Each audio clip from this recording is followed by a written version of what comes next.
சென்னை வேளச்சேரியில் உள்ள தாய்மண் அறக்கட்டளை வளாகத்தில் இயங்கி வரும் டிஏவி பாபா பள்ளியின் 4ஆம் ஆண்டு விழா தீநகரில் உள்ள வாணிமஹாலில் இன்று காலை நடைபெற்றது. விழாவை விடுதலை சிறுத்தைகள் கட்சி தலைவர் திருமாவளவன் குத்துவிளக்கேற்றி தொடங்கி வைத்தார். பின்னர் விழாவில் பேசிய அவர், எப்போதும் தாம் அரசியல்வாதி என்று சொல்லிக் கொள்வதில் பெருமை கொள்வதில்லை என்றார். மேலும் மக்களுக்கு தொண்டு செய்வதற்காகவே அரசியல் களத்தில் தொடர்ந்து போராடி வருவதாக அவர் தெரிவித்தார். திருமாவளவன் ஒரு பாலிட்டிஷியன் என்றாலும் எங்களுக்கு நல்ல நண்பர் என்று சொன்னார். நான் எந்த இடத்திலும் என்னை ஒரு அரசியல்வாதி என்று அறிமுகப்படுத்திக் கொண்டதே இல்லை.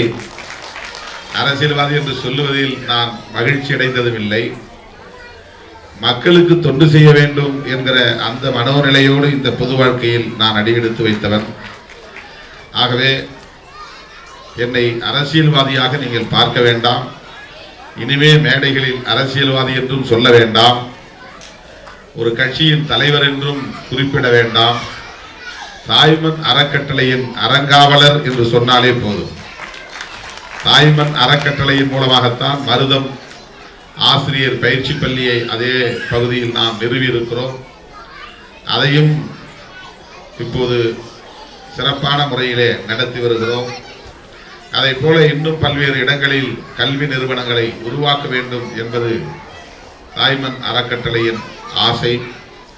ஆனால் சராசரியான அரசியல்வாதியாக இருந்திருந்தால் இந்த பொது வாழ்க்கைக்கு வந்து 25 ஆண்டுகளில் நான் மிகப்பெரிய கல்வி நிறுவனங்களின் தந்தையாக ஆகியிருப்பேன்.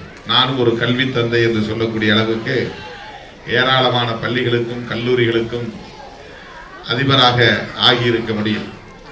நான் சராசரியான அரசியல்வாதி அல்ல.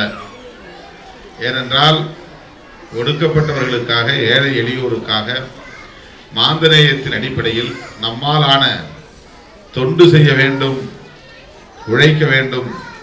நம்முடைய உழைப்பு அவர்களின் வளர்ச்சிக்கு, மீட்சிக்கு பயன்பட வேண்டும் என்று கருதுகிற காரணத்தால் 15 ஆண்டுகளுக்கு பிறகு என்னால் முடியாவிட்டாலும் நம்முடைய ஆர்கே அவர்கள் அந்த கட்டிடத்தில் வந்து ஒரு பள்ளிக்கூடத்தை நிறுவி சிறப்பாக நடத்தி வருகிறார் என்பதை எண்ணி நான் மகிழ்ச்சி அடைகிறேன். எனவே எனக்கு எந்த கண்டிஷனும் கிடையாது. நீங்கள் சிறப்பான முறையிலே பள்ளி நிர்வாகத்தை நடத்தினால் போதும். இந்த பள்ளி சிறப்பான பள்ளி என்று பெயரெடுத்தால் போதும். அந்த உங்கள் மகிழ்ச்சி எனது மகிழ்ச்சி. இந்த பள்ளியை எல்லோரும் பெண்கள் சேர்ந்து நிர்வாகம் செய்கிறார்கள். அதுதான் இந்த பள்ளிக்குள்ள சிறப்பு. பெரும்பாலான கல்வி நிறுவனங்களில் ஆண்களுடைய ஆதிக்கம் இருக்கும். எல்லா பொறுப்புகளிலும் ஆண்கள் இருப்பார்கள். ஆனால் டிஏவி பாபா ஸ்கூல் என்கிற இந்த பள்ளியில் அனைவருமே பெண்களாக இருந்து மிகச் சிறப்பாக இதை நிர்வகித்து வருகிறார்கள் என்பது கூடுதல் சிறப்பு. ஒடுக்கப்பட்ட, தாழ்த்தப்பட்ட, விளிம்புநிலை மக்களின் உயர்வுக்காக தாம் தொடர்ந்து பாடுபட்டுக் கொண்டிருப்பதாக எழுச்சி தமிழர் திருமாவளவன் உருக்கமுடன் தெரிவித்தார். விழாவின் இறுதியில் பள்ளி மாணவ மாணவிகளுக்கு பட்டங்களையும் நினைவு பரிசுகளையும் எழுச்சி தமிழர் திருமாவளவன் வழங்கினார். விழாவில் பள்ளி தாளாளர் ஆர் கல்யாணி, பள்ளி ஆசிரியர்கள் மற்றும் பெற்றோர்கள் என ஏராளமானோர் கலந்து கொண்டனர். எங்களது பள்ளியை பற்றி சில வரிகள் நான் சொல்ல வேண்டும் என்றால், பலதரப்பட்ட குழந்தைகள் இங்கு படிக்கிறார்கள். நாங்கள் எதுவுமே பார்ப்பதில்லைங்க.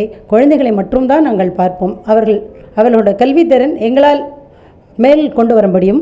அது கல்வி மட்டும் நாங்கள் கற்று தருவதில்லை. மற்ற அவர்களோட தனிப்பட்ட திறன் எதுவாக இருப்பினும் அதற்கும் ஊக்கம் கொடுத்து அவர்களை ஒரு முழு மனிதர்களாக ஆக்குவது தான் எங்களுடைய நோக்கம். இதை அறிந்து கொண்டு இப்பொழுதுதான் நிறையா பெற்றோர்கள் வந்து கொண்டிருக்கிறார்கள். மேலும் மேலும் வளர இந்த வெளிச்சம் டிவி எங்களுக்கு உதவியாக இருக்கும் என்று நான் நம்புகிறேன்.